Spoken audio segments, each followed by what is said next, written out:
All right, good afternoon, everyone.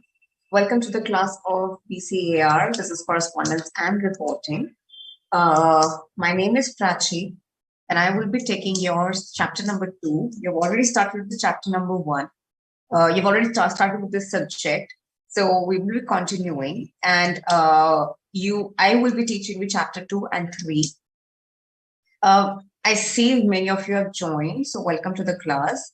I hope you all are doing well during this time of COVID. You all are safe, your family is safe, and you are also preparing for your exams side by side and making the most out of these classes that Institute has organized for you.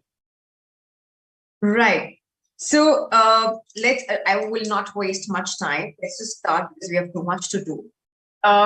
This chapter we have divided into 3 sessions, right? Because and this chapter basically covers most of the topics that belong to the English grammar, right? So we will be actually studying English grammar in this chapter.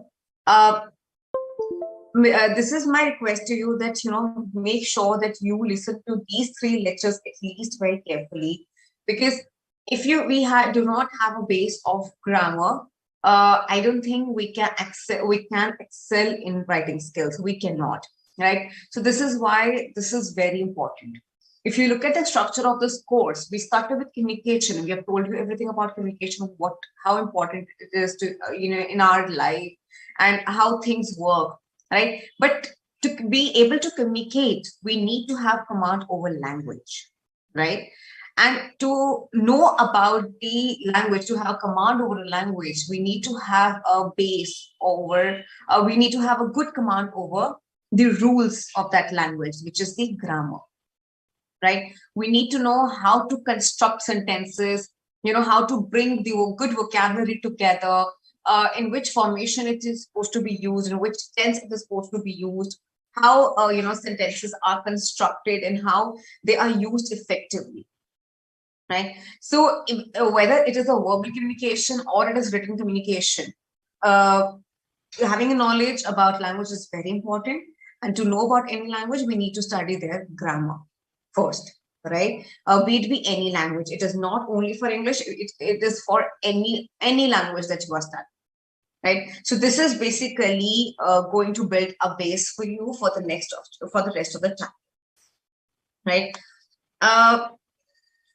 Okay, few rules of my class.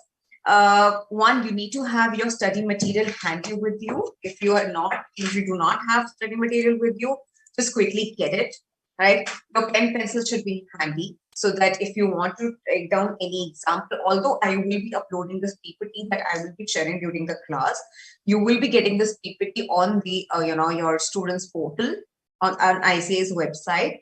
But even if you want to write some examples side by side on your own, so please do that, right? One is this.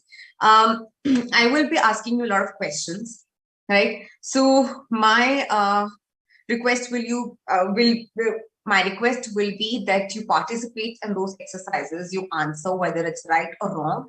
At least you get to know how much you've understood, right? I read almost all the comments. I read all the answers, but I might not take your name or I might not read your answer loudly. So don't worry. Your answers are reaching to me. I am reading your answers. So don't keep sending me in a query box again and again. Please check my answer. Please read my answer. You did not take my name. Please don't do that, because I've seen that in those previous sessions. Don't do that because it's very distracting, right? If you have any query, please write it in the query box. I will try to take it side by side along with the topics. If I'm not able to take it along with the topics, then maybe towards the end of the class, I will be taking up your queries, right? Ask as many as questions you want. That is very important for you. That is going to help you at the end of the day. So just feel free to ask whatever you want to ask, right? This is why we have this query box, right? So let's start with the class. Are you all ready?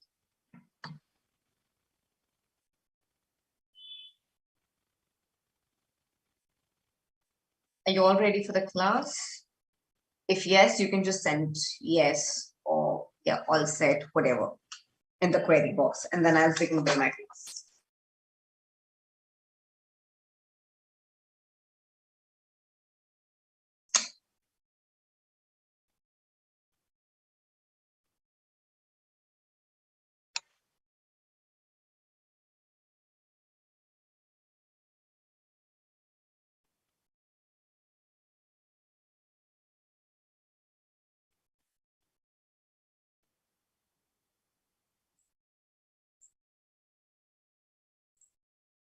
Right. So the topic is sentence types, active, passive, and direct and non-direct. Right. Uh,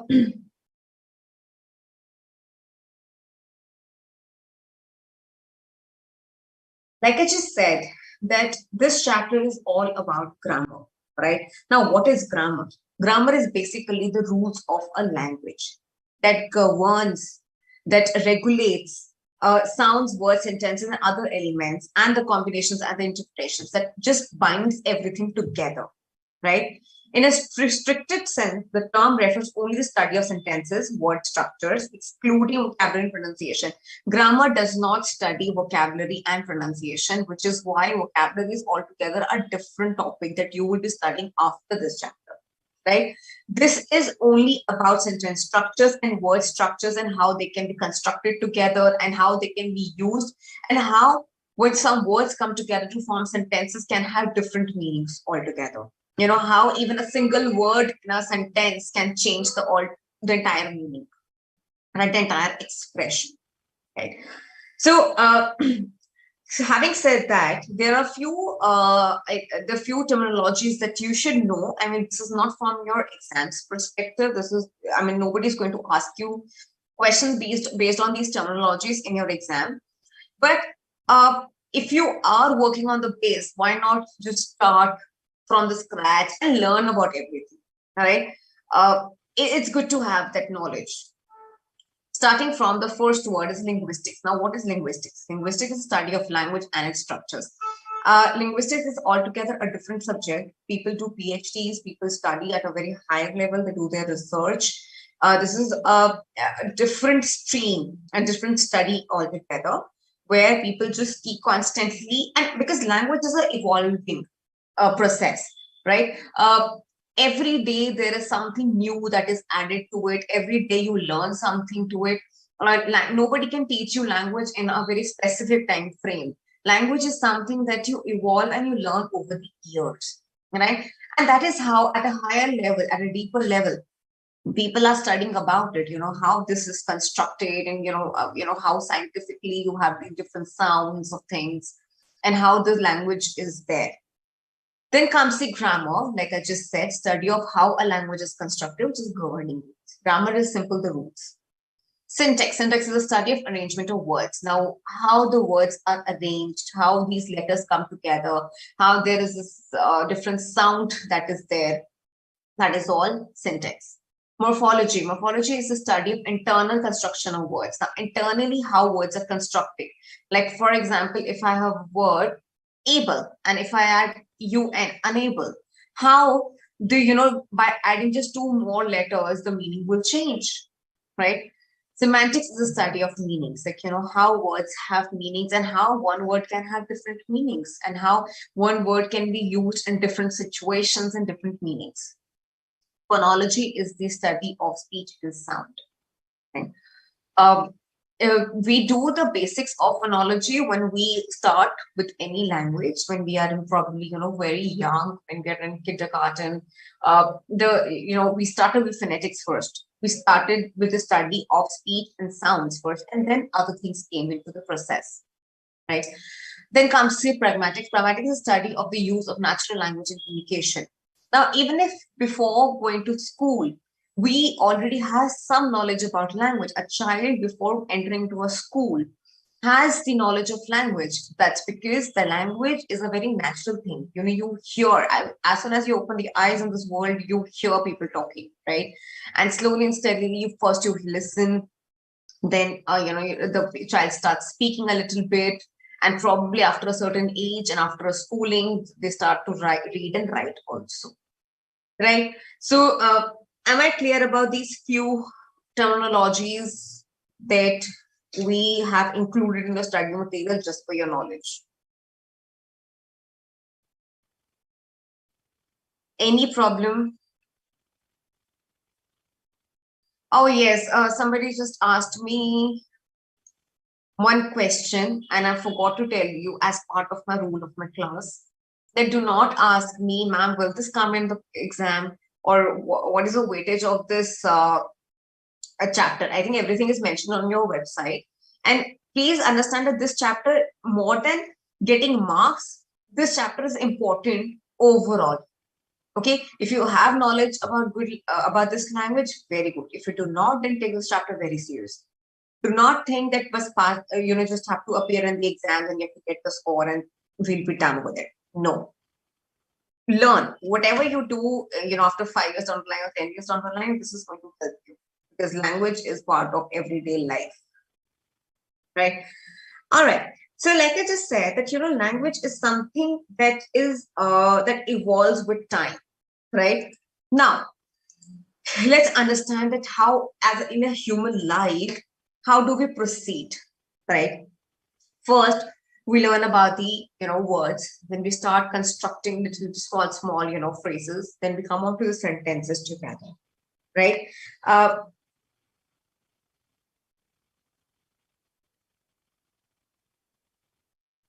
Yeah.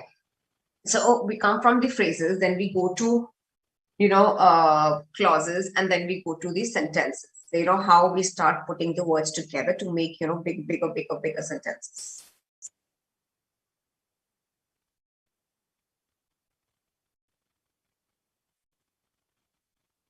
Well, somebody has just asked me what is the difference between linguistics and grammar. Now, linguistic is the study of language altogether, where you study about the history of words, how this word came into the being, how this language came into being. You study things at a deeper level, right? There are some, scientific studies are also involved that, if you say a certain word, how do you say it? How this sound is produced, right? So all of this is linguistics. That is very a vast subject. But when I talk about grammar is only talking about how a language is constructed. Constructed means what are the rules that bring grammar, language together.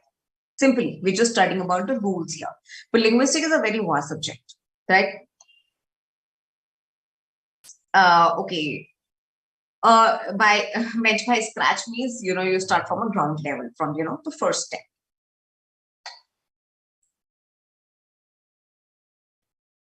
Okay, I'll continue now. Right. Before I start following your study material, the topic, sequence-wise, that is mentioned in the study material, there are few things that I would like to mention, and I like to mention this in every time I'm taking the lecture. There are 8 parts of speech that we all should know, right? And I will be using these words a lot to explain. I'm using these terminologies a lot to explain the rest of the topic. So I would like to take you through, right? So there are 8 parts of speech in totality, and we use these parts of speech to form a language, to construct sentences, and we use them every day. Okay. Now, first is verb. Now, what is a verb? Verb is an action word, right? Any words that defines the action is verb, like run, jump, read, or the state of being, is, was. Next comes the noun, which is very important. Noun is the naming word. I'm also giving you a simplified meanings of these words. Verb is an action word. Noun is a naming word. Now, the name of a person, name of a place, name of anything is called noun, right? Like rock, dog, John, democracy, birthday, gravity, anything that specific has a name will be counted as a noun. Adverb. Now, adverb tells us about how the action has occurred, right? Was it quick? Was it slow? Was it carefully done? Was it, somebody was speaking loudly? If somebody was dancing happily? So these are the words that defines the action even more. That modifies the verb. So those are called adverbs. Then comes the adjectives. Adjectives are the words that describes the noun, right? So describing adjectives are called describing words like big, rad, beautiful, happy, pretty, whatever. Then comes the pronouns. Pronouns are the words which are used in place of nouns. For example, instead of saying John, I use the word he. So that is a pronoun. He, she, I, these are all pronouns. Prepositions. Prepositions are the words that, builds the relationship between the nouns, right? That describes a relationship. The cat is sitting on the table. right? Now, the cat and the table are the nouns here. Now, what is the relation between them? Why are we talking about these two nouns? Because the cat is sitting on the table. So, on. Conjunctions are the words that are joining words that, join the words together. My brother and my mother are visiting me today. So I have basically, joined two words together, brother and mother. That becomes the conjunction here. Interjection. Interjections are the words that express surprise. Oh, wow. Oh, my God. That's so bad. So these are all interjections whenever we are expressing exaggerated expressions, right? Any problem so far, so good? Is there anything that you would want me to repeat?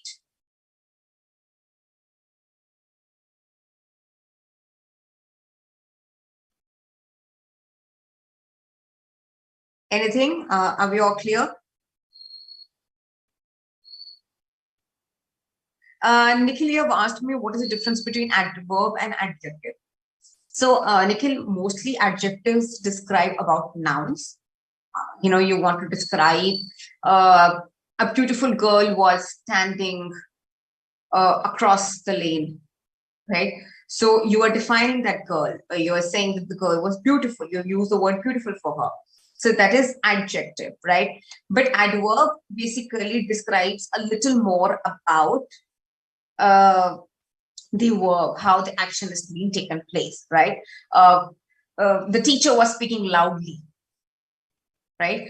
The dog was running on the road quickly or fast. So these are all adverbs.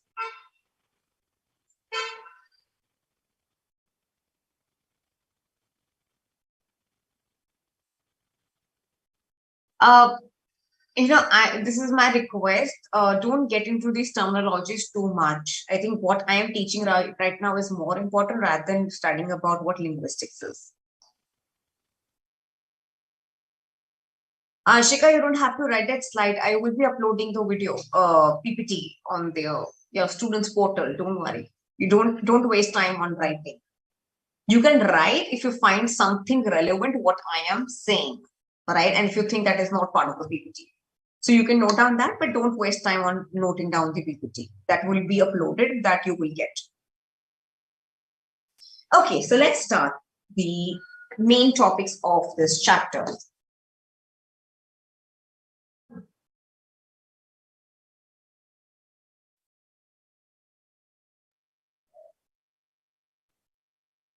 Okay.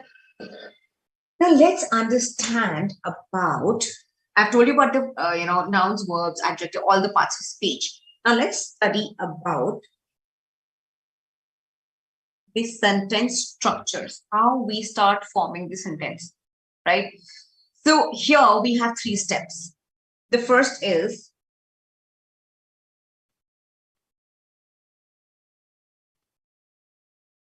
phrase. We start with phrase. Whenever our child also starts speaking, or whenever there's somebody who's new to the language, probably they start with a phrase first. Phrase is the group of words together, but this group of words, they make sense, but they don't make complete sense, right? They do not tell you about, exactly what you're talking about or exactly what is happening.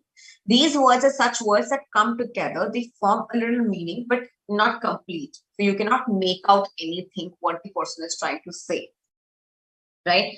So if these are group of words, yes, they make sense, but not complete sense, right? Now, for example, if I use the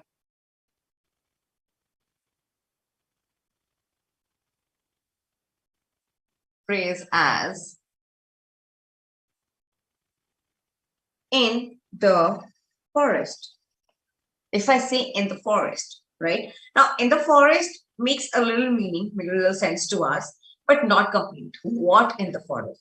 What is happening in the forest? We don't know. What are we talking about here? We don't know. So this is incomplete, right? These are group of words. Yes. It makes sense. Yes.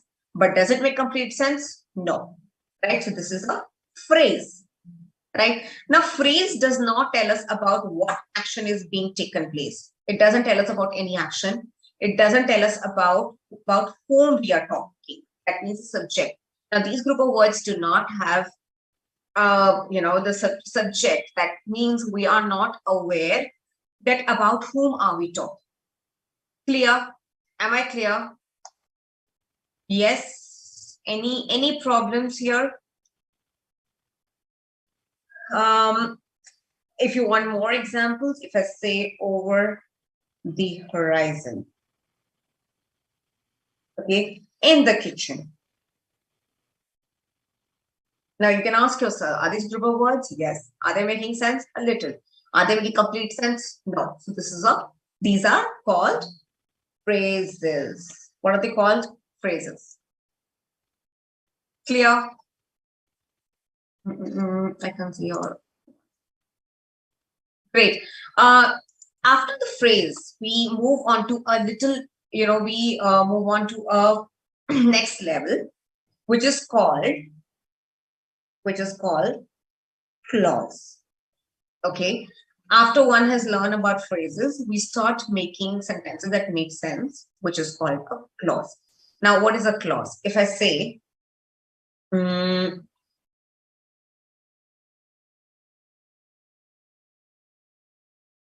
okay, if I have to use in the forest, if I add a few words here, deer is in the forest. If I just add 3 more words to it, a deer is in the forest. Now, this makes complete sense. Yes, yes. Now, this makes sense. Now, these also are group of words. Okay. Now, what is the difference between a phrase and a clause? Now, in the case of phrase, we don't know what action is being taken place and about whom we are talking. But whereas in a clause, we know what is happening. So, is a verb here, basically. And we are talking about whom? We are talking about deer. Right? So, this makes kind of complete sense to us. And this is why this is called clause. Now, this is a basic difference between phrase and a clause. Right? Any problems?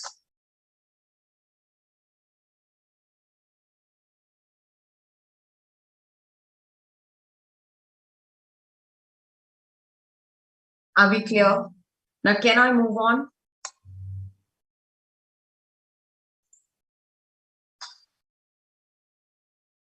Okay. So now this was the basic between what a phrase is and what a clause is. Now, I'll quickly explain you what sentence is also, although we will be studying everything in details.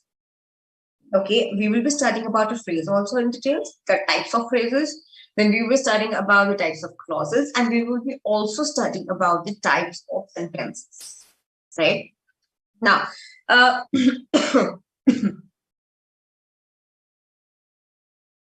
now I have already explained you about a phrase and a clause. Right? Now just look at here.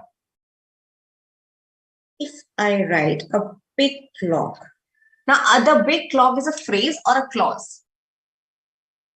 Who's going to tell me this? If the big clock is a phrase or a clause?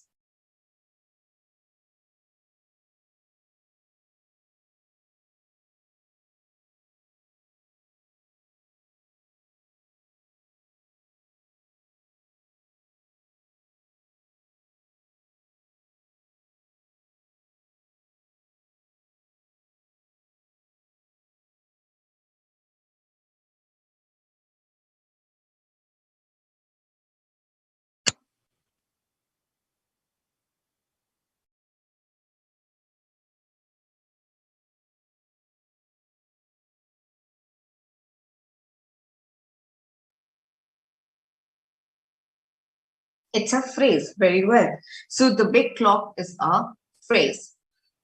Now, if I add the big clock chimed, does it become a clause? Yes. Now it becomes a clause because now we have a verb here. Okay, now we also have a subject here. So this can stand alone. The big clock cannot stand alone because it does not make sense.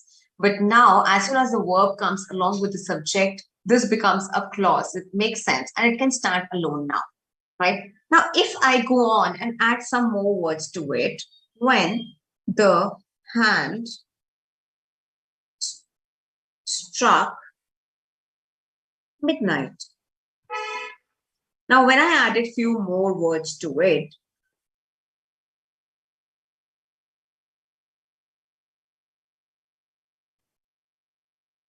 right? Now, this has become a sentence. Are we clear?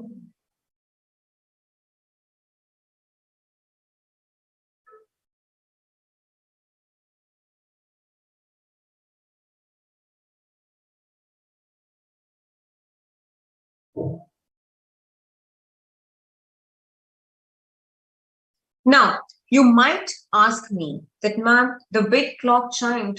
Is that also a sentence?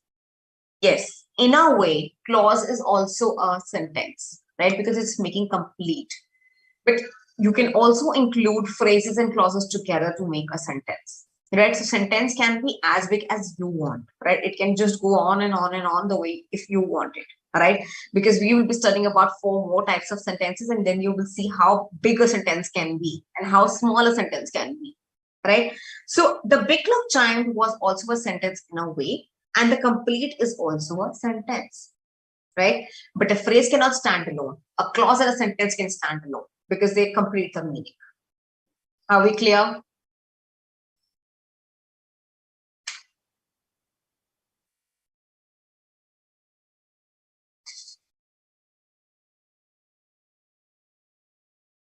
Okay. Can I move on and start explaining you about the types of phrases and types of clauses quickly?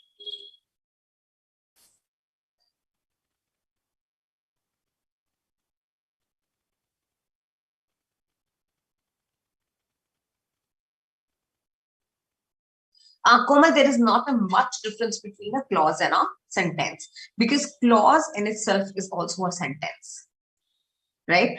The major difference is between a phrase and a clause, phrase and a sentence. But between clause and sentences, there is not much of a difference.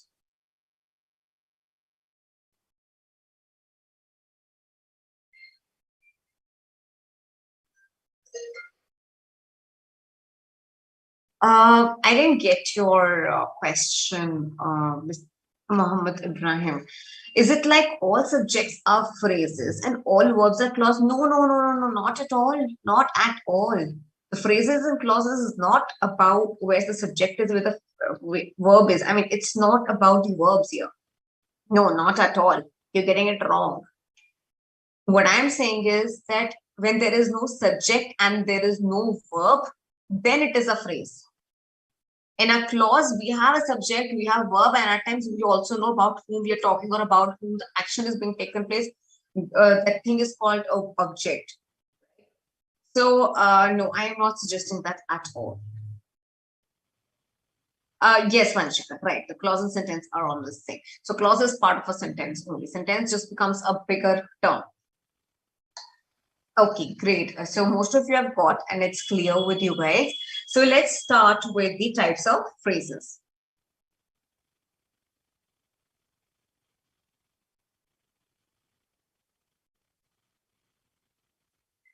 These things are pretty much in detail. You will not get any question from these topics, but you know, when you are studying at a deeper level, these things are important to be understood, right?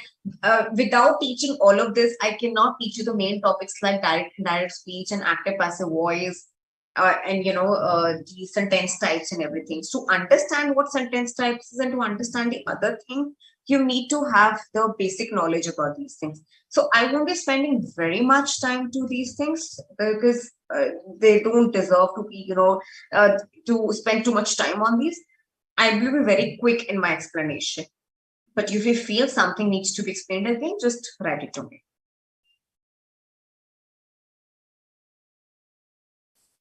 Okay, the first thing is called the prepositional phrase. Now, what prepositional phrase is?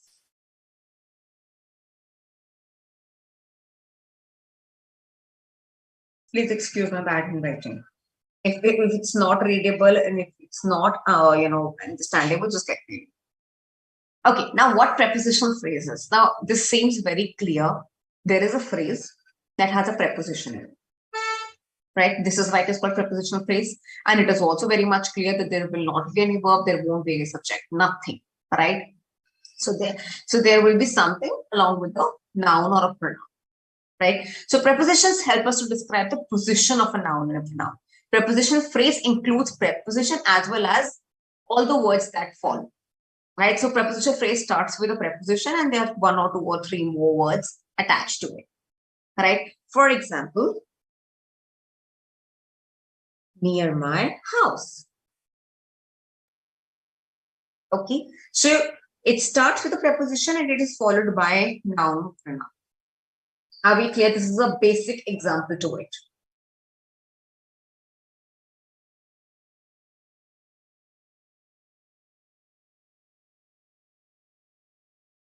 Right? Now, it is said that mostly prepositional phrases are used as adjectives or adverbs, right? Like if I say, there's an example given in your book only, the beautiful fountain is part of the shopping complex, right? So it's just explaining more about it, describing more about the beautiful fountain. Right? But in the basic terms, if you understand that what is a prepositional phrase, that is, it starts from a preposition that is followed by a noun or a pronoun, right? Now, if you have to complete this phrase, how will you do it? What can you add here to complete the phrase?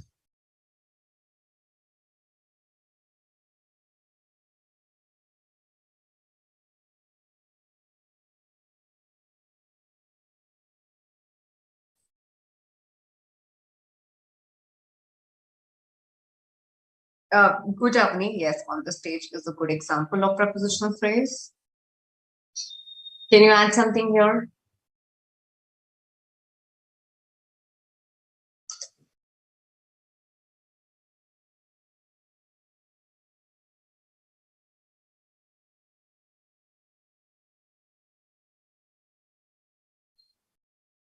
You can send me your responses. In the meantime, I'll start with another one.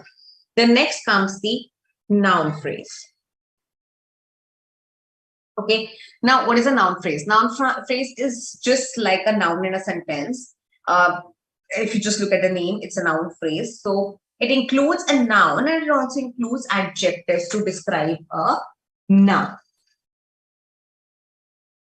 Okay, so you can also call it a noun and its modifiers, or you can just say that there is a noun and it also includes some more knowledge about that noun or more explanation about that noun. So that becomes a noun phrase. Like for example, pretty little flowers.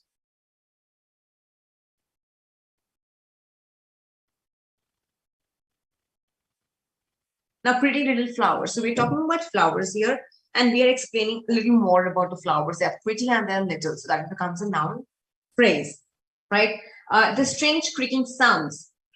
So the sound is a noun here, but we are explaining more about it, which is the strange and a creaking sound, right? Sarita eats a lot of food at lunch. Now we're talking about food here. A lot of. We are just explaining a little more about, food here. Am I clear? Yes. So basically, whenever there is a noun and there is something a little bit more about a noun. Right now, noun phrase can be used as subject, it can be used as an object, it can come in the beginning, it can come after the verb also. So it can be used however you want. The only thing that you need to know is that whenever there is noun and there are 2, 3 or more words attached to it explaining more about that particular noun, that becomes a noun phrase. Right? Next comes the verb phrase. Now, verb phrase consists of main verb and 1 or 2 helping verbs linked to it, right? For example, helping verb. Now, what are helping verbs? Has eaten. Have been eating. Right? So verb phrase includes verb plus the helping verb. There is a main verb, and then now here eaten is a main verb, has and has been are the helping verbs. Clear?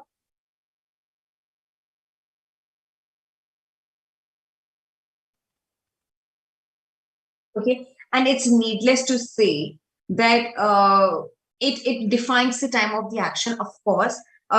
The use of I will be explaining this when we are doing tenses also, but because this thing has just come now, so let me just explain it to you now. That that helping verbs basically change along with the tenses of a sentence, right? So when the form of the verb changes, along with that, these helping verbs are added, right? And this is how the verb phrase comes into a play. It just tells you about the time of the action, right? Now, last comes the adjective phrase. Now, what is an adjective phrase? Adjective phrase is the group of words that has an objective as its head, and it's called phrase. An adjective can form out of intensifier and object when there are two or three this thing together.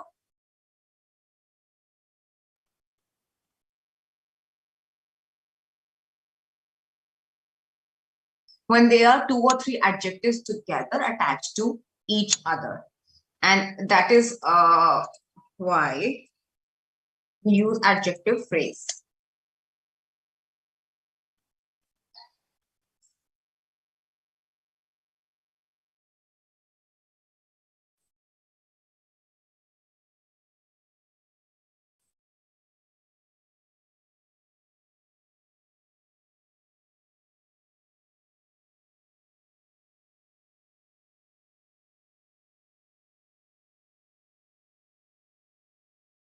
And if I say the baby was wearing the red shirt. So now the red shirt is basically an adjective phrase because we are explaining more about it. Besides this, if you say Mary is slow and steady, so there are two adjectives coming together to explain something that becomes the adjective phrase because there are two adjectives that is being used together.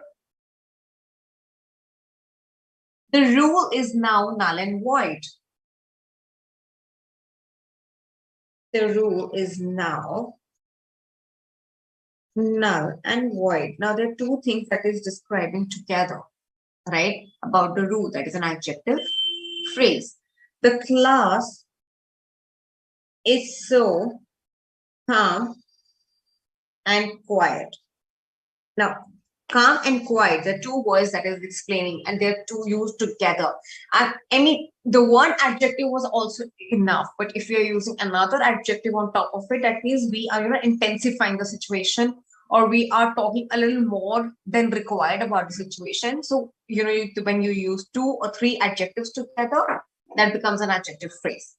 Jack is so short-tempered. Again, this is the example of adjective phrase. So are we clear about the phrases and the types of phrases before I start with the clauses?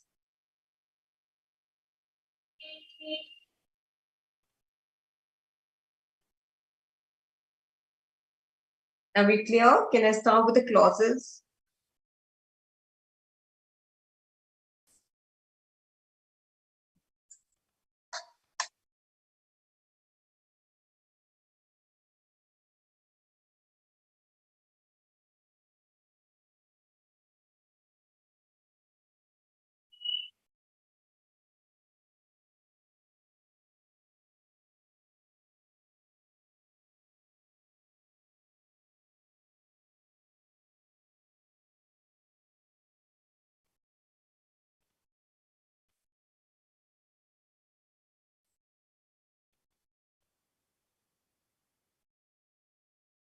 Okay, so let's move on.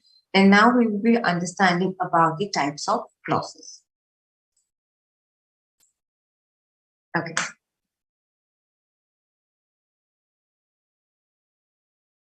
Now, clauses are mainly about the two types of clauses. One is main, which is also called independent clause. Okay. The other one is called dependent / subordinate clause. Now, main or independent clause is the clause that makes sense and it's in itself is a complete sentence and it can stand alone. It doesn't require any more explanation or anything else to be attached to it to express the complete meaning, right? So, as the name suggests, main and independent is a single clause that can stand alone. But dependent and subordinate clause is a clause that makes sense. It has a complete meaning to it.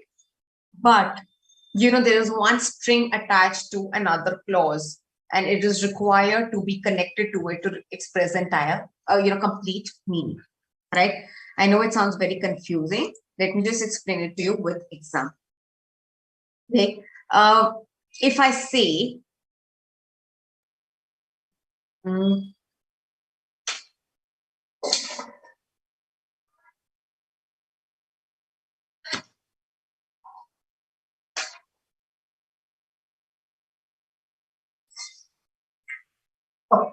Now, if I say Michael bought a new computer, Michael bought a new computer. Okay, so now this is a full sentence. This is also a main clause, right? It doesn't require anything else. It completes the meaning. But if I add on to it, but he still has the old one. Now I've added another clause to it, right? But this clause has a meaning. It has a subject. It has also have the verb, right? It has everything.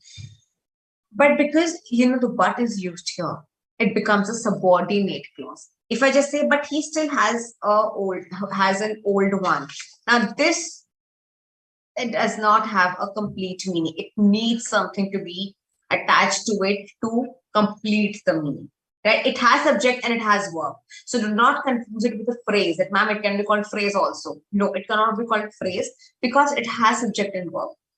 However, it requires another clause to complete the meaning. Clear?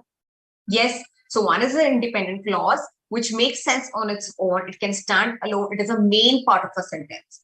But dependent clause is not the main part of the sentence, right? It requires the main clause to complete its meaning. Having said that, I'll repeat once again. Dependent clause also has the subject and the verb, right? This is why do not confuse phrase and clause together. Clear? Yes. All right. So now let's start and let's understand about some more things about the dependent clause. Now, dependent clause is divided into more types of clauses, which is adjective clause again, adverb clauses again, and noun clause again. So there is adjective, there is adverb, and there is a noun clause again. Okay. Now, in a noun clause, like the name suggests, it has a noun, right? But unlike noun phrase, it has subject and verb. Am I clear? Yes. Now, this noun phrase will have the subject and the verb in it, right? This is why it becomes a noun clause, and this is why it is not a noun phrase, right? She was deeply moved by what she had watched, right? She was deeply moved by what she had watched. Am I clear?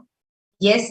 Now here, if I say she was deeply moved, this is one main clause. Now what is the dependent clause? This, what she had watched. Right? So now this is a subject, this also has a clause. This also has a verb, right? But yet this is, again, this is a dependent clause, right? Can this clause stand alone by what you had watched? No, it requires another clause to complete the meaning. But this still is called a noun phrase because this has a noun. This also has a verb, like noun / pronoun. Anything you can have it, and it has a verb also. Clear? Yes. Right. Next comes the adverb clause. Now, adverb clause is a clause that has a verb in a sentence. It also acts as an adverb. Now, this clause basically talks or basically explains more about the verb, not about the noun or anything else. Adverbial clause explains a little more about the verb. If I say, I walk my dog until she gets tired, right? So I'm talking that my action will be continued until she gets tired, right? So that becomes the adverbial clause because I'm talking about my action here. I walk my dog until she is tired, right? If I say, after I trip to the mountains, I realized just how brave black bears can be, right? So now I am explaining about my action of going or traveling to the mountains. Clear? Yes. It is just telling us about my timing of the action, that after my trip I realized that how brave and these black bears can be, right? When the food arrived, the children ate everything, right? When the food arrived, the children ate everything. Now we are again modifying the verb here, right? We're talking about the action of eating here, right? Now, last comes the adjective clause. Yes. So now adjective clause is a clause that describes about the noun by using a subject and a verb. Just get this thing straight. In a phrase, there is no subject and a verb, but in a clause, there will be subject and a verb. Rest things remain almost the same. All right. Adjective clause will, of course, be behaving like or acting like an adjective for me. The dress that you bought for me fits perfectly. Right. So I'm talking about the dress here. I'm explaining about the dress here that you bought for me. Right. Now, you is the subject here. Bought is a verb here. So that you bought for me is the adjective. Clear? Yes. The bookstore that is located downtown has the fluffiest cat. Right. Now, I am explaining about the location. I'm describing about the location where the bookstore is. That means I am talking about the I'm using an adjective clause. One thing that you should know is that adjective clause basically, adverb clause basically talks about where, why, how, when in a sentence, right? Whereas the adjective clause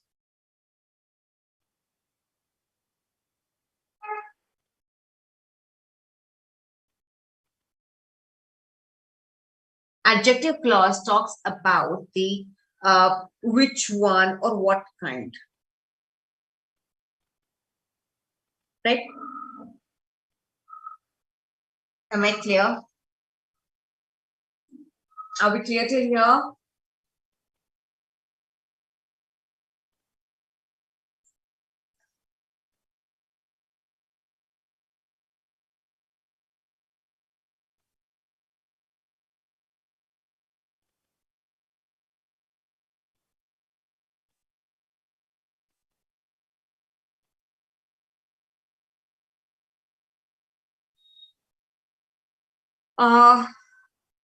Somebody has asked, what's the difference between adjective phrase and a clause? Like I just said,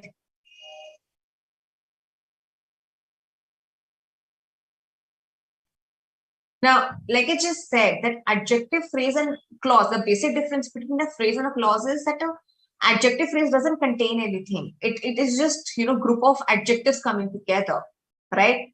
But a adjective clause will have a subject, will also have the verb and still acting as an adjective, right? I'll just give you more examples to it.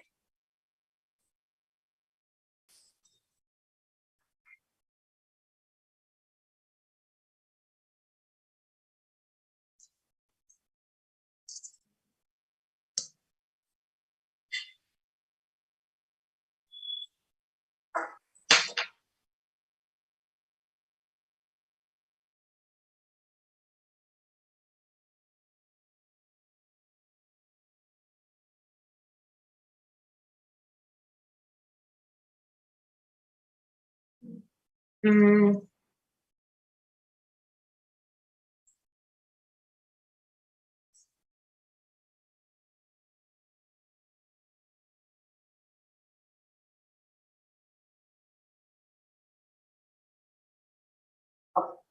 look here. Dogs that have rolled in mud are not allowed. Now here, if you look at this thing, that have rolled in mud, right? This is an adjective clause here. Why? That have rolled in the mud. Basically, they are explaining about the dogs. Which kind of dogs are not allowed upstairs? That have rolled in the mud. Right? So this becomes the adjective clause here. If you look at this sentence, that have rolled in the mud, have rolled, they have verb here, right? They also have the, a noun here, which is a mud, right? So this one is the adjective clause. This is not an adjective phrase. The phrase does not have these things, right? The next is,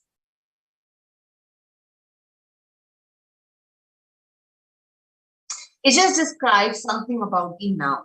And this is what adjectives do. They just describe something about they just describe something about the noun. Clear? Yes. I hope there's no confusion now and I can move ahead.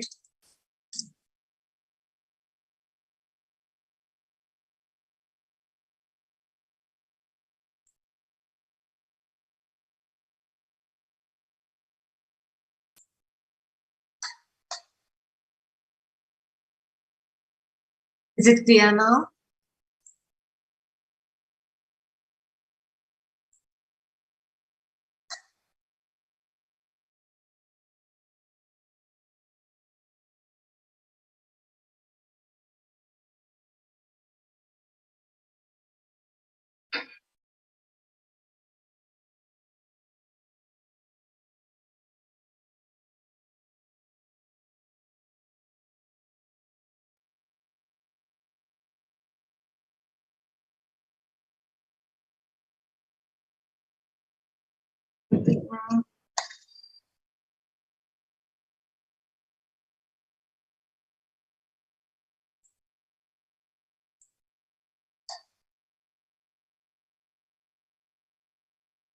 Shiva, what do you want me to repeat again?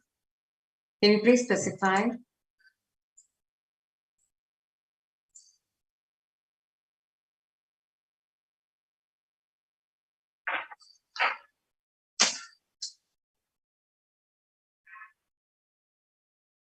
In case everything is clear, then we can take a 5 minutes break and then we can join again. And then take sentences in one go. If you're clear with the phrases and clauses, the types of phrases and clauses, then we can take a break for 5 minutes and then we can come back and start with sentences.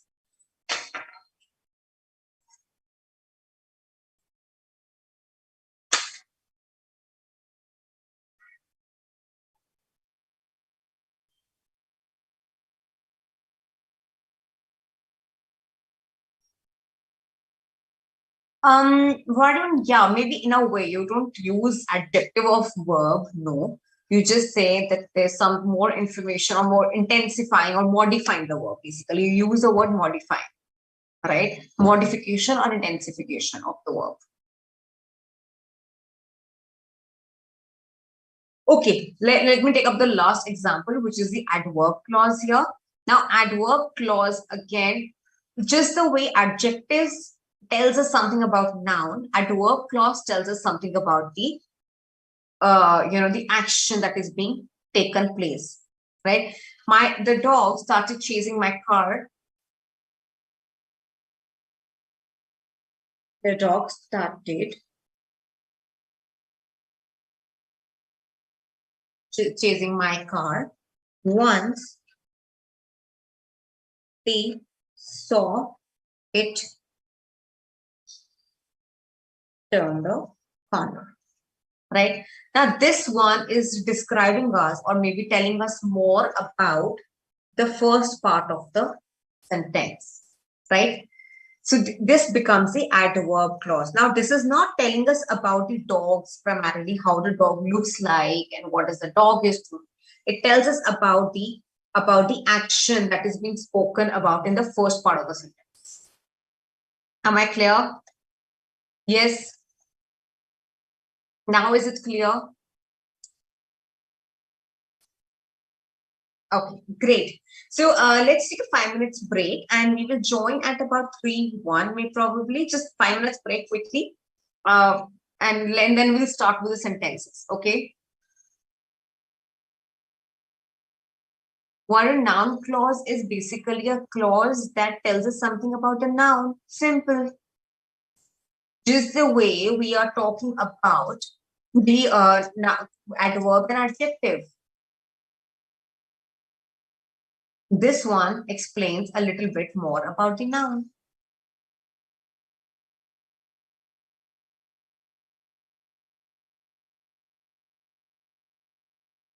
So, okay, everyone, let's take a break and join back soon.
All right, guys, welcome back. Uh, let's start looking at now, let's understand about the sentences now, which is the main part of this chapter, understanding the sentence types. So we will be starting with the basic parts of sentences. Then we will be talking about the types of sentences. Listen very carefully because this is going to tell you about the construction of sentences. What all is goes into while constructing a sentence, right? So let's start with the basic first, which is the subject and predicate. Let me just share.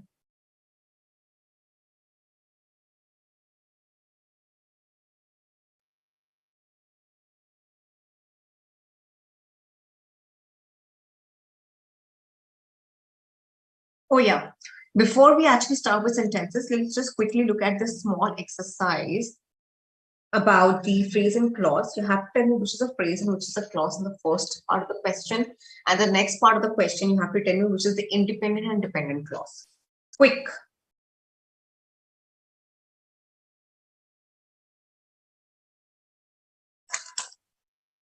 I have only 2 minutes for this.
Okay.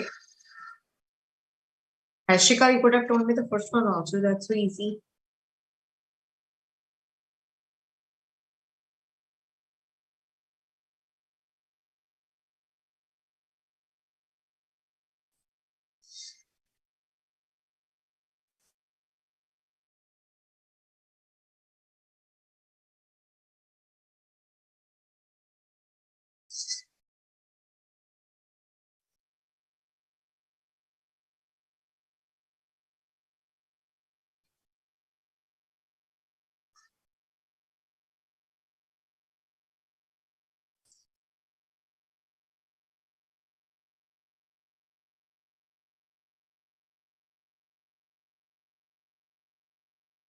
All right, great. So 135, yes, they are phrases, and 2 and 4, they are clauses. All right, quickly.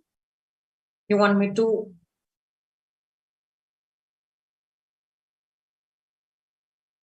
Now is it better? Quickly do the second question, which is the independent clause and which is the dependent clause.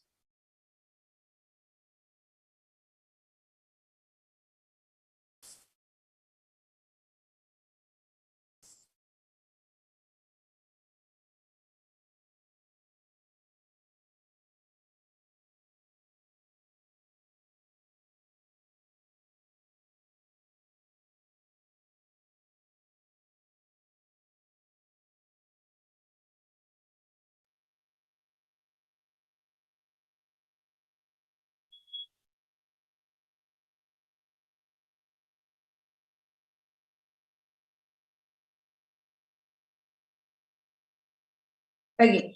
James spoke as though he was a born orator. Not were, it's a born. He was a born orator. Yes, this is independent. They felt that the farmer must be put to death. Again, independent.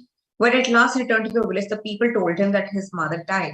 It's the independent. The newspaper will tell us tomorrow what the world does today.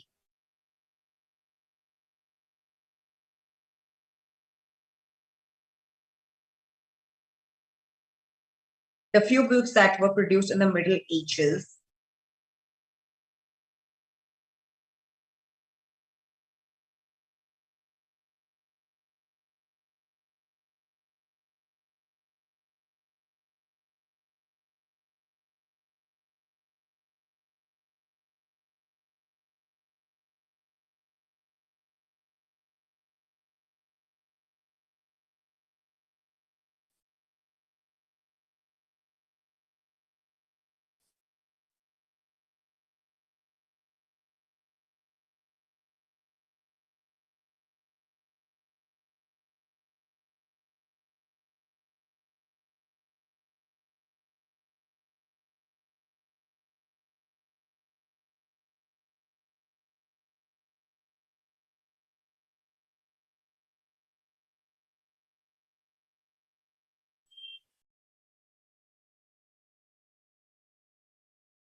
Great, Palvi.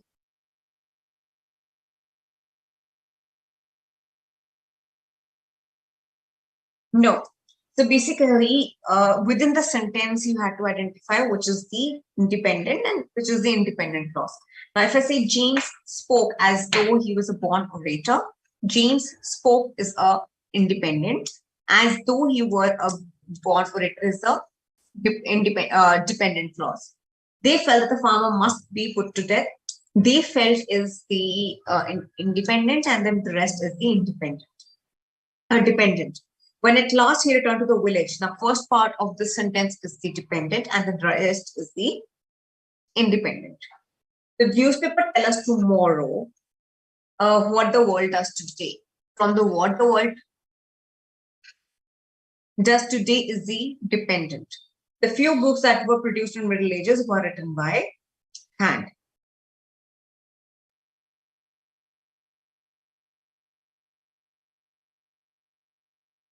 This is the entire independent clause.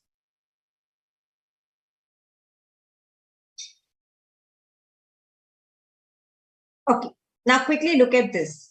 Now, what is a sentence? Sentence is again the group of words that makes complete sense and that makes complete sense. Now, what are the basic parts of the sentence? That is subject, predicate, direct, indirect, object, objective preposition, verbs, phrases, and complements. These are the basic parts of the sentence. All right, let's just quickly look at the notepad to understand these basic parts very quickly.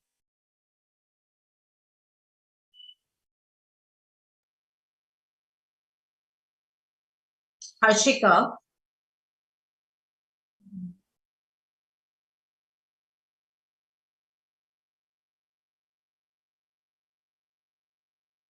Now, whenever we want to identify which is the dependent clause, we have to look at the subordinate conjunctions. Mostly the dependent clause start from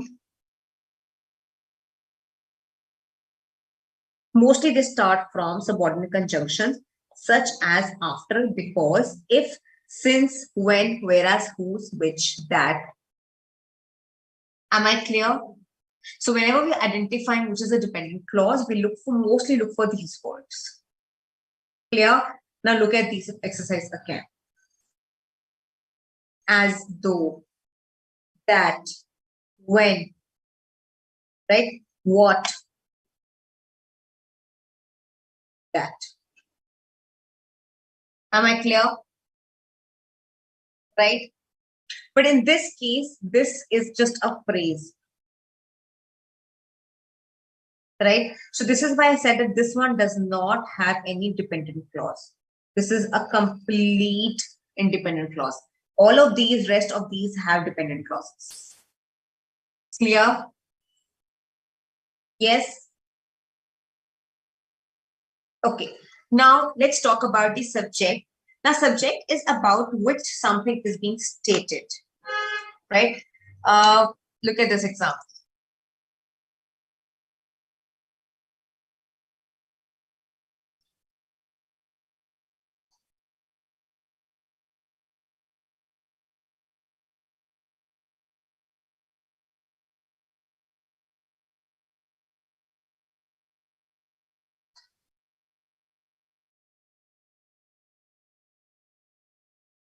Mm.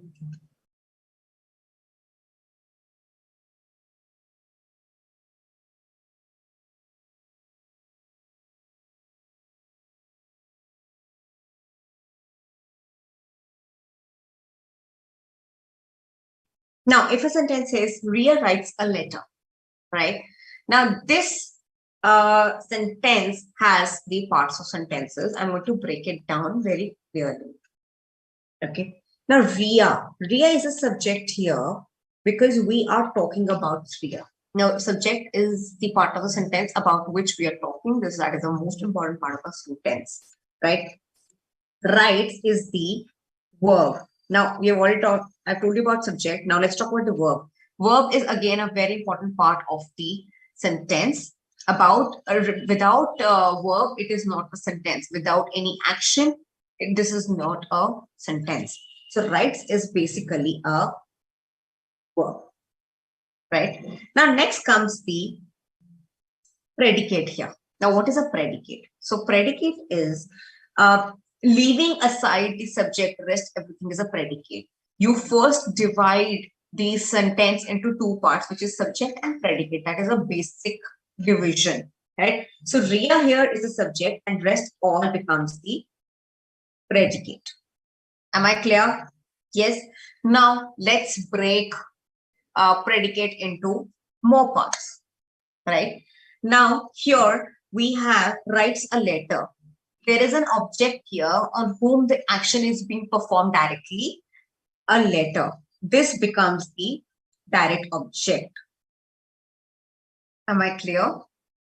Yes. Are we clear about these four terms at least? Direct object is object on whom the action is being taken place. Okay. Now the writes a letter. There's a direct action that is being taken place on the letter. This is why this becomes a direct object. Am I clear? Right? Yes. Okay. Now, let's understand about the indirect object. Person or thing that action is done to or for. Right. Now, what does that mean?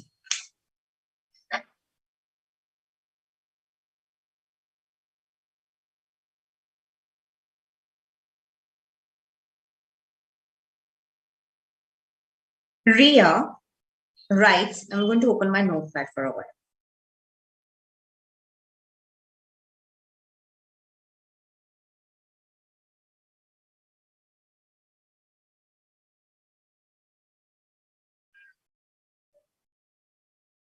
Okay. Now here, who does the action? Ria, which is the subject. What action is taken being placed? Verb. Writes, right? Now on whom action is being taken place?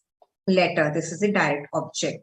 And for whom the action is being taken place? That is Gia. Right? And this becomes the indirect object. Okay, so indirect object is also personal thing that action is done to or for. So for whom the letter is being taken written, for whom are we writing the letter? That is Gia. So this is the indirect object. Are we clear? Yes. The basic sentence structure says there is a subject. After subject comes the verb. Then comes the indirect object, and then comes the direct object. This is the basic structure, right? I am not saying this is the hard and fast that this is how it is going to be. But yes, 99% of the chance this is going to be a sentence structure. And just simply understand that direct object answers to the question of what. When you look at a sentence, you ask yourself what action is being taken place? Letter. Right?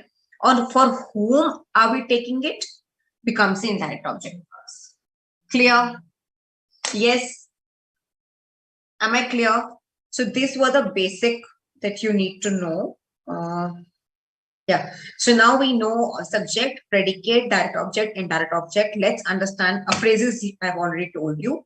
We will be just understanding about the object of preposition and complements. Clear? Are we clear in the about the basic things?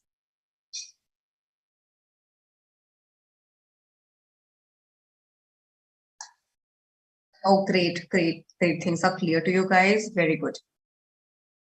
But do not forget to practice these things also at home, because without the practice, you cannot get this thing perfect. So make sure that you practice these concepts when you go back. And then we have back-to-back 2 lectures on Saturday and Sunday.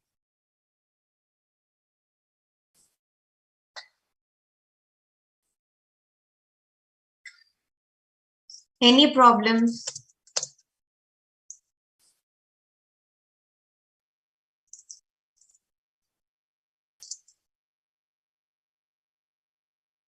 Now comes the objective preposition. Now, objective preposition is basically, it can be noun, it can be noun phrase, it can be pronoun that follows a preposition and completes the meaning. It just follows the, the preposition and completes the meaning. That's it. That is the role of objective preposition.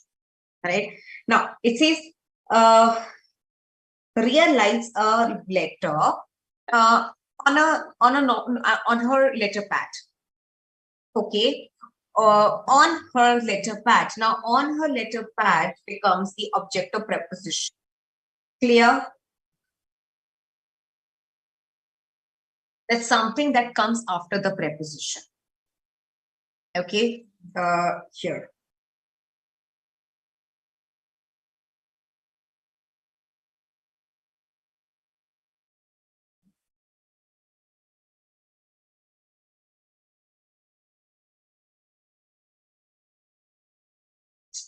Sorry.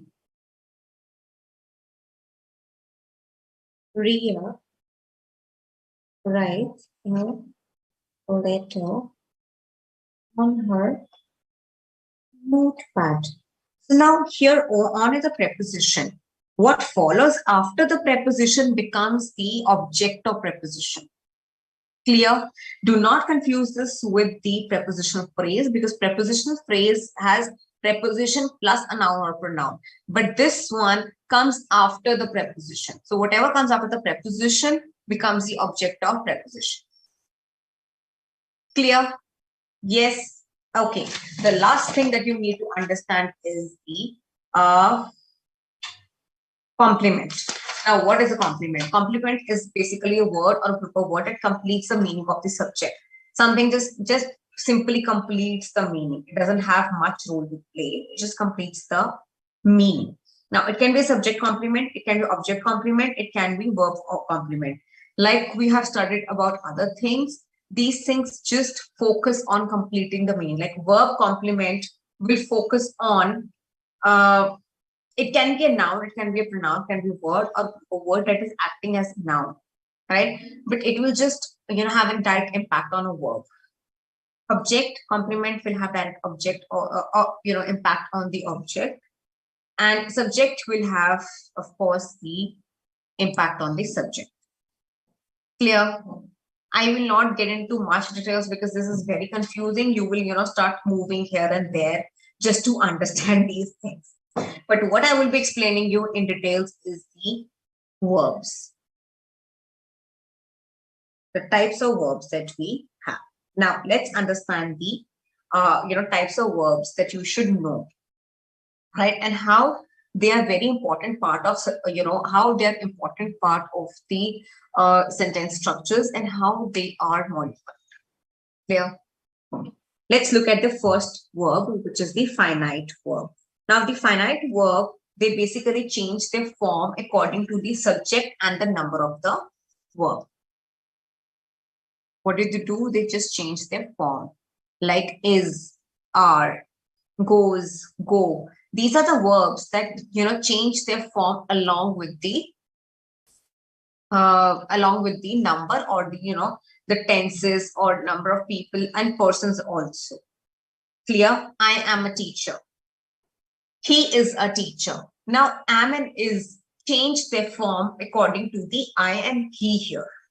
Am I clear? So this is why this becomes the finite verb. Now, finite verb is these are.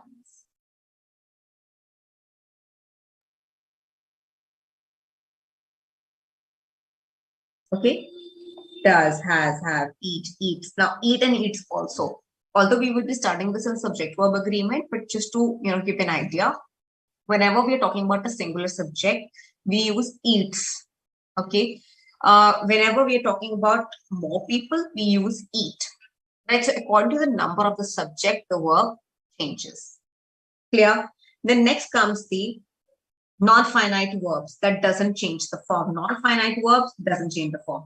Finite verbs change the form. Right? Now, non-finite says that, for example, I say, I like to dance. Right? Now, if I'm using the verb to dance, now to dance will not change no matter about whom we are saying. If I say, my family likes to dance. Right? So my family has many people and they all like to dance. Now, the dance word primarily, to dance will not change the form. Am I clear? Yes. For the verbs, that doesn't change the form.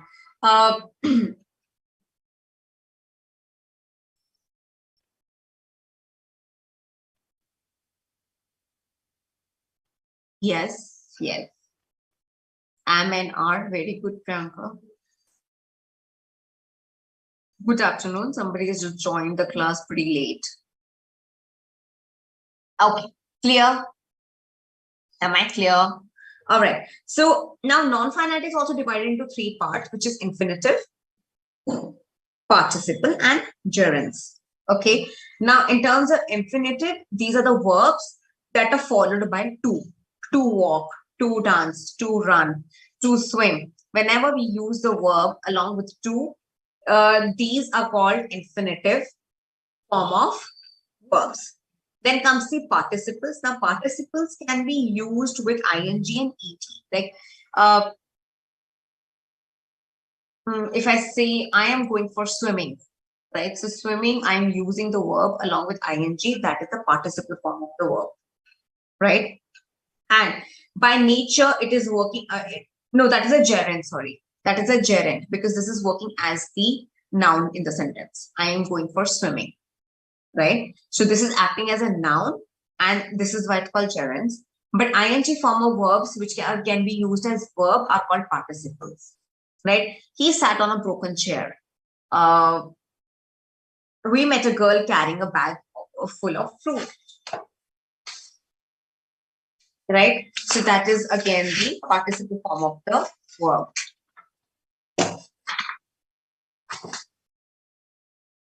Running is fun, right? If I say running is fun, then I'm using it. This is in the form of gerunds. Now, gerunds can be used as noun as well as verb, right? And this participle form has a nature of verb and adjective. This is how they're used. Next comes the auxiliary verbs, which are the helping verbs, verbs that comes along with the main verb. Is typing, right? Are cooking and teaching. Has broken. Now, these verbs that comes along with the main verbs are called auxiliary verbs. They are also called helping verbs. Clear? Now comes the modals. Modals are also the form of verbs. They are also kind of helping verbs, but they are used to express the ability, possibility, permission, or obligation of a situation. If I say, you may come in, we should obey our elders. Now, should, may, these are all modals. Okay? You can come in, right? So can come, right? I'm giving a permission. I can drive the car. I'm talking about my ability. Yes, Shiva, burnt and ate are the participle form. Yes, definitely. Okay, so these forms are the modal, and these are also a form of verbs. Now, last are transitive and intransitive verbs. Now, transitive verbs needs an object to complete the meaning, and intransitive verbs, they do not need anything to complete the meaning. Clear? Like I say, this is one of my favorite examples when I say the baby slept. Okay, so the baby slept. I don't need anything else to explain this. The baby is sleeping. I don't need anything else to explain the situation.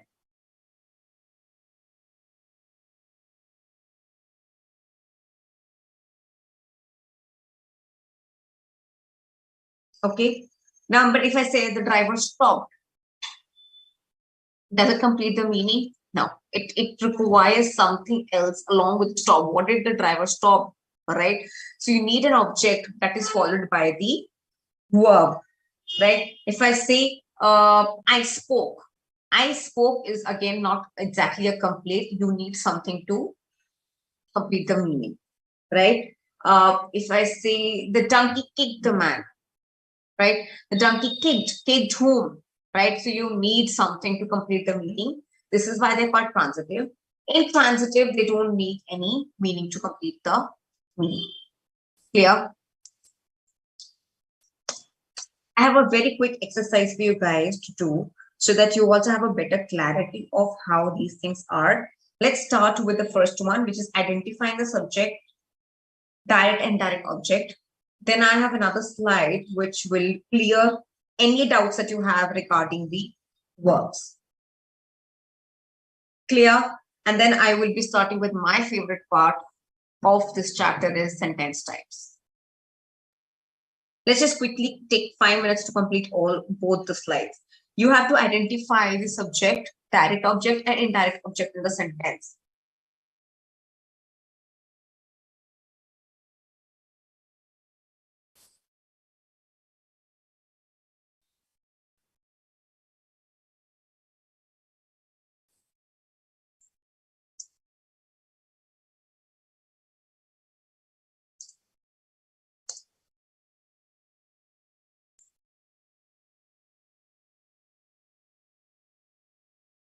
Yes,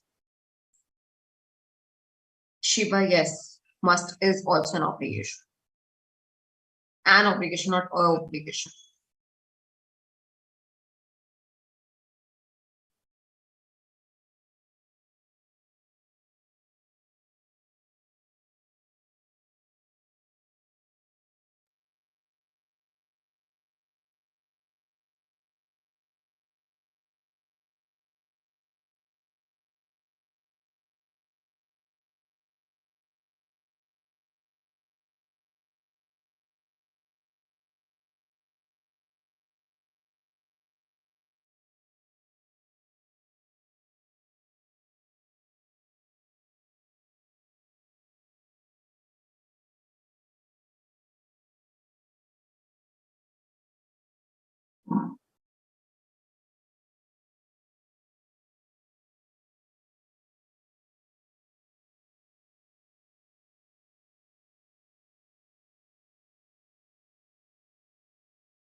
All right, let's discuss the answer.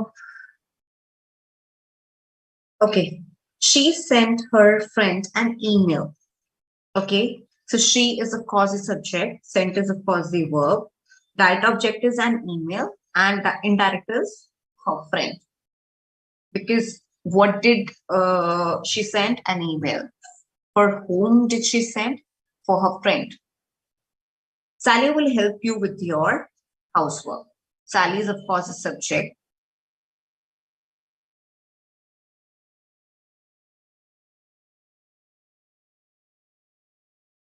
Now, this is a very tricky one. Did you guys ask yourself a question? That for whom and for, for what?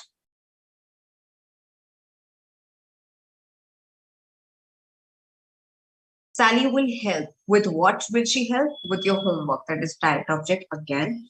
And indirect object is you. Whom will she help? You. Where did you put the key? All right. So here, because the question sentence in this type of no, Vanshika, it cannot come. Such questions will not come. It's just that these things are very important to understand the bigger topics of this chapter. Where did you put the keys? Right? So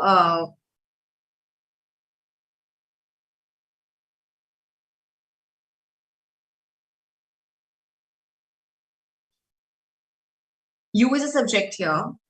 Did put is the verb, and direct object is the keys here. He gave them a bag full of money. He subject gave what? A bag full of money. That object, and that object is them. Alice wrote a book on the French Revolution. Alice is the subject here. Wrote a book on the French. Wrote, what did she write? A book. And about whom did she write? On the French Revolution. So on the French Revolution is the indirect object. I need your help. What do I need? Your help. So your help is the direct object.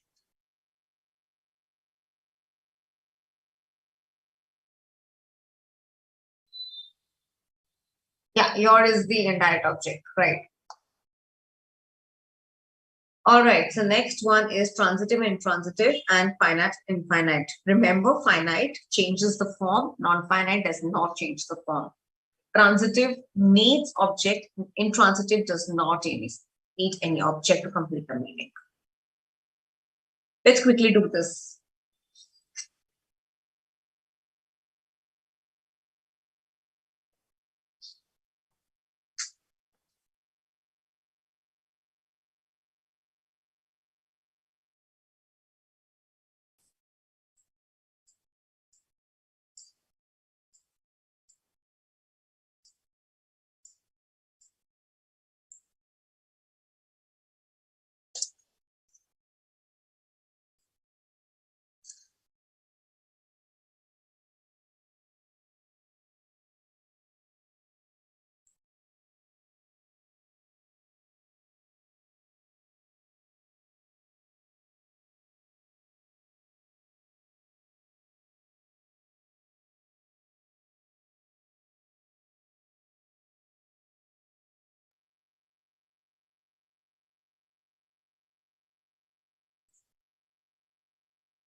Whenever the verbs end with ing and ed, that automatically becomes non-finite. because ed and ing does not have any effect of anything.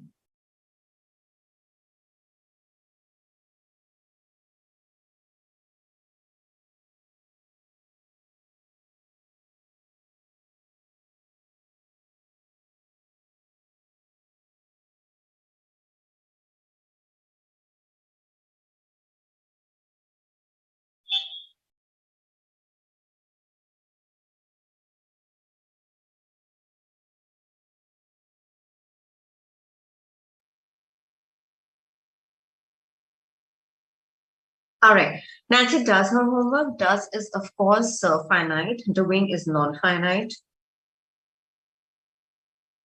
Are is finite. And finding is non-finite. Cleaned is non-finite.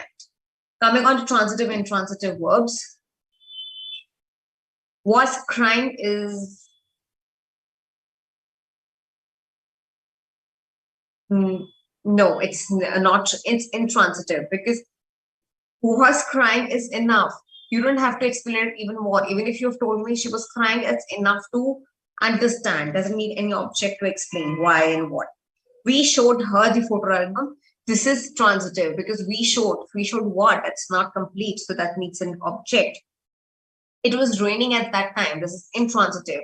It was raining does not require anything else. They slept in the street, again, intransitive. It doesn't require anything else. She gave a cookie to the child. She gave. Gave is again the transitive. You need something to complete the meaning. Are we clear? So good so far. Can we quickly start with the types of sentences now? I would like to finish this today.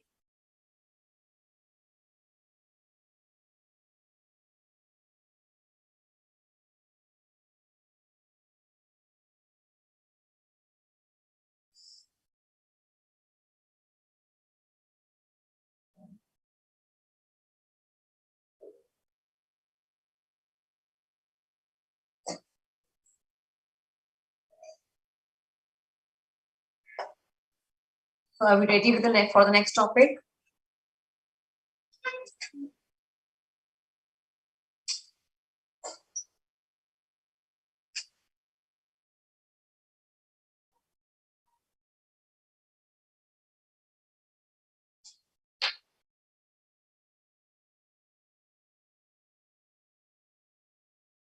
All right.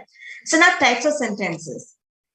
This is a very important part of the chapter because this actually explains about the sentence structures. That is very important for us to understand. We classify sentence types into two parts, which is based on the structure and based on the function. Now, when we talk about structure, we see that how sentences and different types of clauses come together to form a sentence, complete sentence and a complete meaningful sentence. When we talk about the function, we talk about what is the use of the sentence, how are we using it? Yeah. What is the impact of the sentence? What is the use of the sentence? That is the function part. Structure part is in terms of the sentence structures together. To begin with, I would like you to read these 4 sentences and just think about it in your mind that how are they different from each other?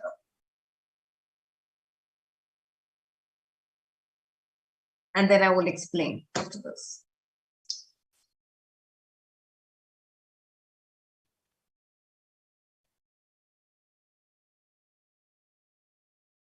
Is I like to ride a bicycle. Do you like to ride a bicycle?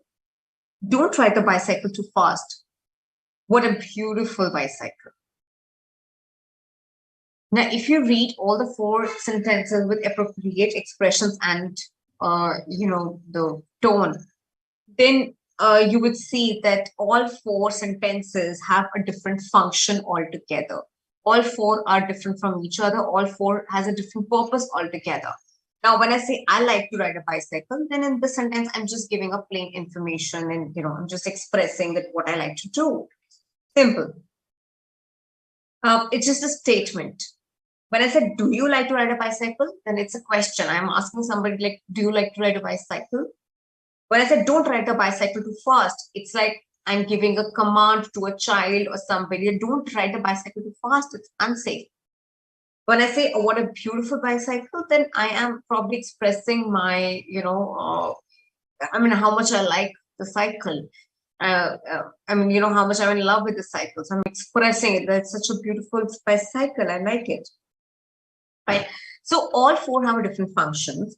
They're also different in terms of the way they are written. Now, in the first part of the sentence, which is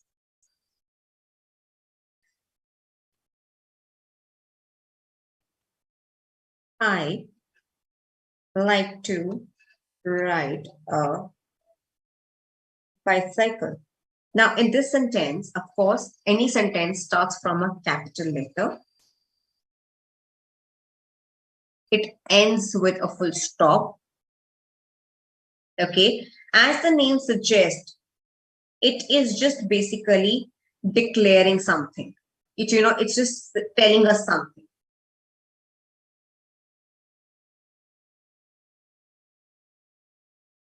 Okay. So declarative sentences just simply gives you an information, and it just says any statement. It just expresses some opinion.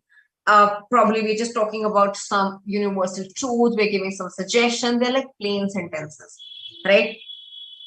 Just remember starting with a capital letter and ends with a full stop, right? The next one is don't ride the bicycle too fast. Now, in this one, again, this starts with a capital letter but ends with a full stop. But what the difference is that this one is giving a command. Any sentence that tells you about the instruction, order, command, advice, request, proposal, suggestion. Whenever there's a different purpose of a sentence, we call it imperative sentence. For example, you're cooking something and you ask me that how can I make this thing? And if I'm giving you some instructions to how to make this recipe, or if I'm giving you some recipe and I'm guiding you how to make it, then that is imperative sentence. If you call me and ask me that I'm coming to your home and if I could just guide you with the directions, if I tell you come straight, take a left, then there's going to be right turn. So these are all imperative sentences, right? Anytime you see a recipe on the website, yes, the sun rises in the east is the universal truth. So imperative is this. If I say, if I tell somebody to get out of the room, then that is a command, right? If I request somebody, please open the door, it's a request. These are all imperative sentences, and they start with, again, mostly with the verb, right? Get, make, preheat. These are all verbs, right? Instructions mostly start. Am I clear? Yes. Now, next comes the interrogative sentences. These are very easy. Interrogative sentences are basically the question sentences. Do you like to ride bicycle? What would you like to eat for dinner? When can I call you? These are all interrogative questions or sentences, because they are basically questioning somebody, right? Last comes the exclamatory sentences. Now, exclamatory sentences basically interrogative sentences ends with a question mark. Of course, starts with a full capital letter. And exclamatory sentences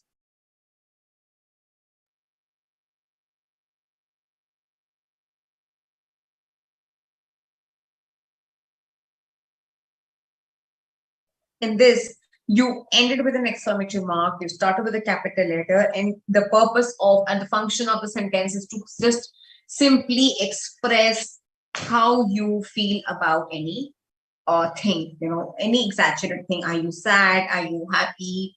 Whatever you feel about the, about anything. The expression, whenever you are expressing, whenever you have an expression, overwhelming expression for anything, that becomes an exclamatory sentence. Are we clear? Any confusion in this?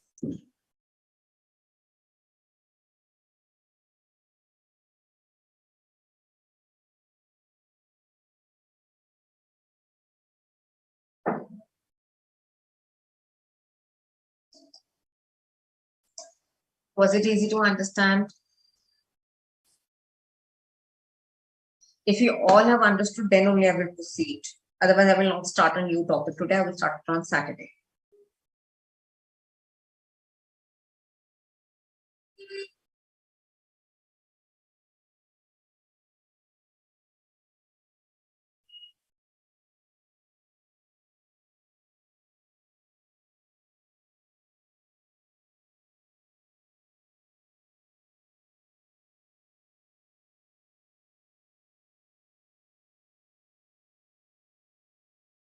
All right, great. So if you're clear with this, then let's move on to the sentence classification of sentences according to the structures. Okay. I think we have just very little time left. So I will just write down 3-4 examples here and we will discuss this in details in the next class. But let me just start with this also. So now when I said the sentences based on the structure. Okay. Now look at these 4 sentences.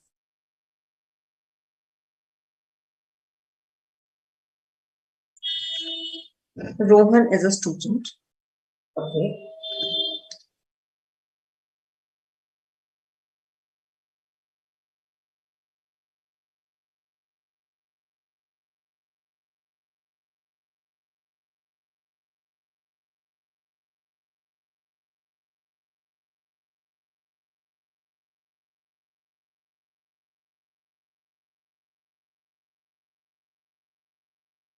Okay. Next, this is one sentence. This is next sentence, and this is third sentence.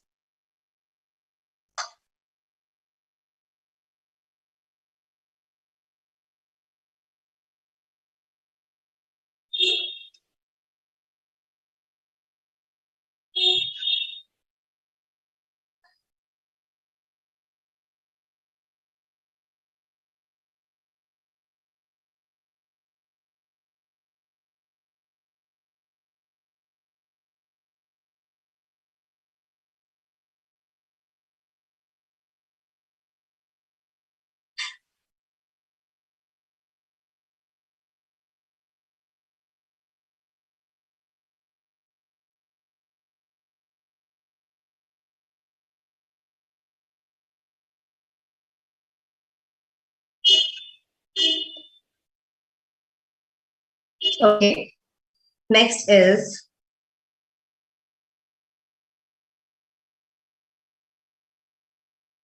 since Rohan is ill, he cannot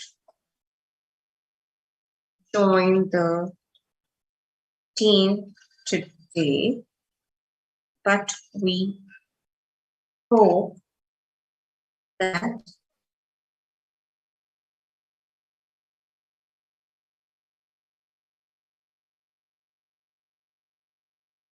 now look at this.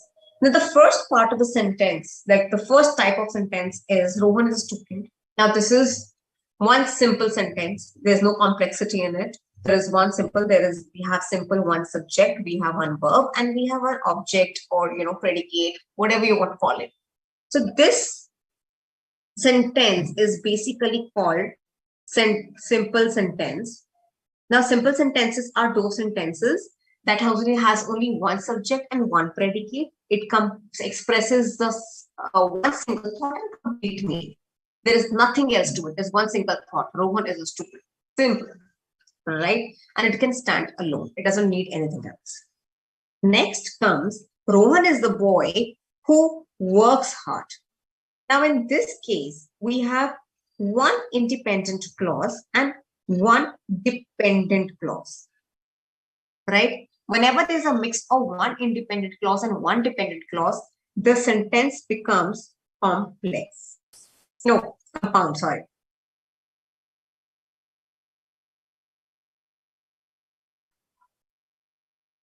Yeah, sorry, complex only. So it becomes complex as a name suggests, complex, the mixing of things, one independent and one dependent. Am I clear? So this becomes the complex sentence. Now, complex sentences are basically joined by subordinate clauses, which is like who, subordinate conjunctions, which is like who, after, before, where, wherever. If you could just look at on the page number 2.12 of your study material, it specifies the types of subordinate conjunctions that are used in complex sentences. Am I clear?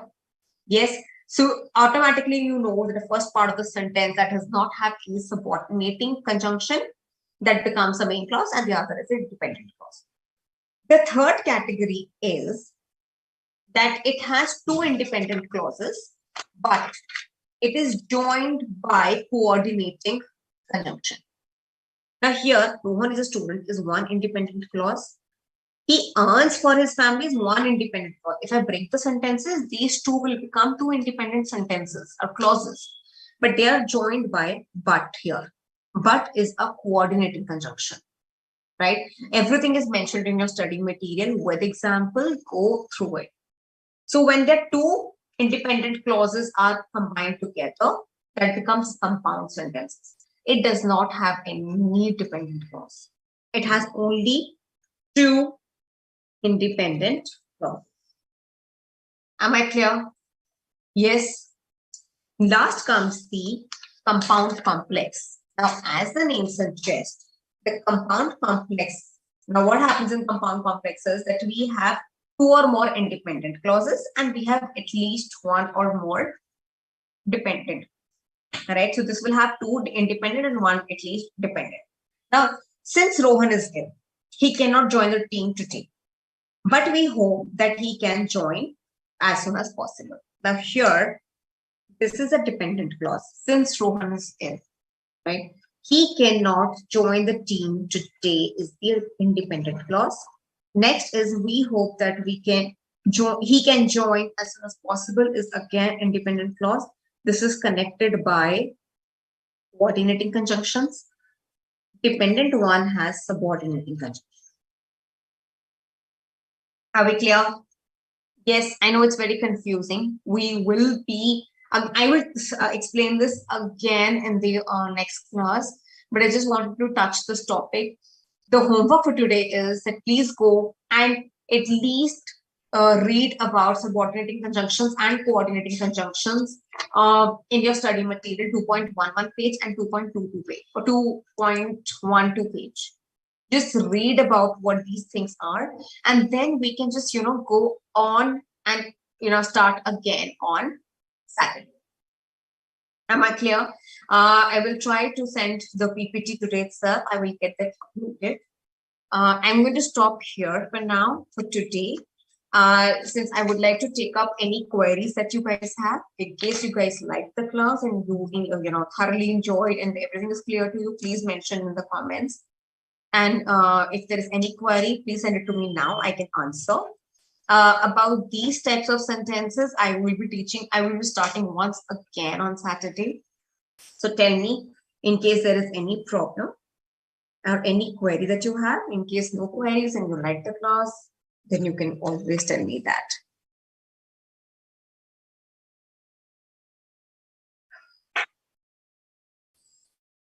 I hope all the concepts that were taught today were clear to you. Please go back. I know it's overwhelming. There were too many things to be taught. So just go through your study material once and all the examples and exercises given in your material. And extra if you can. Go ahead. Please do it. Let me know if you enjoyed the class and if everything is clear to you for sure. And do fill the feedback form. Yes, Shiva, Rohan is a student, is also a declarative sentence, of course. Any problems, any questions that you would like to ask, please quickly ask.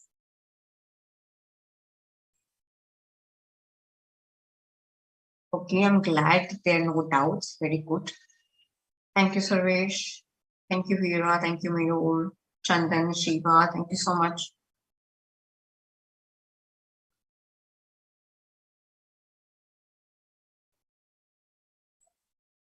No problem. There's no confusion, no questions that you guys have. How is it that possible?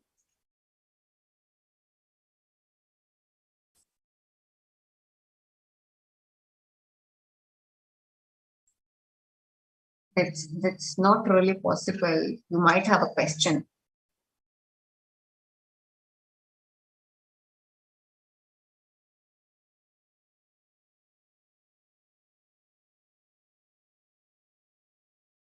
Okay, if there is no question, then I think I will call it off today. Please go home and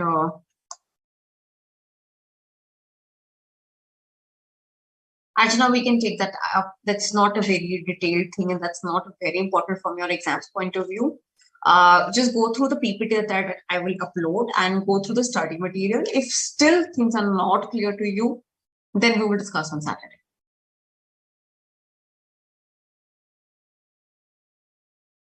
All right, guys. Then I'll see you guys on Saturday and Sunday. We will be finishing this topic, and Saturday, Sunday, you will be I will actually be covering very important topic.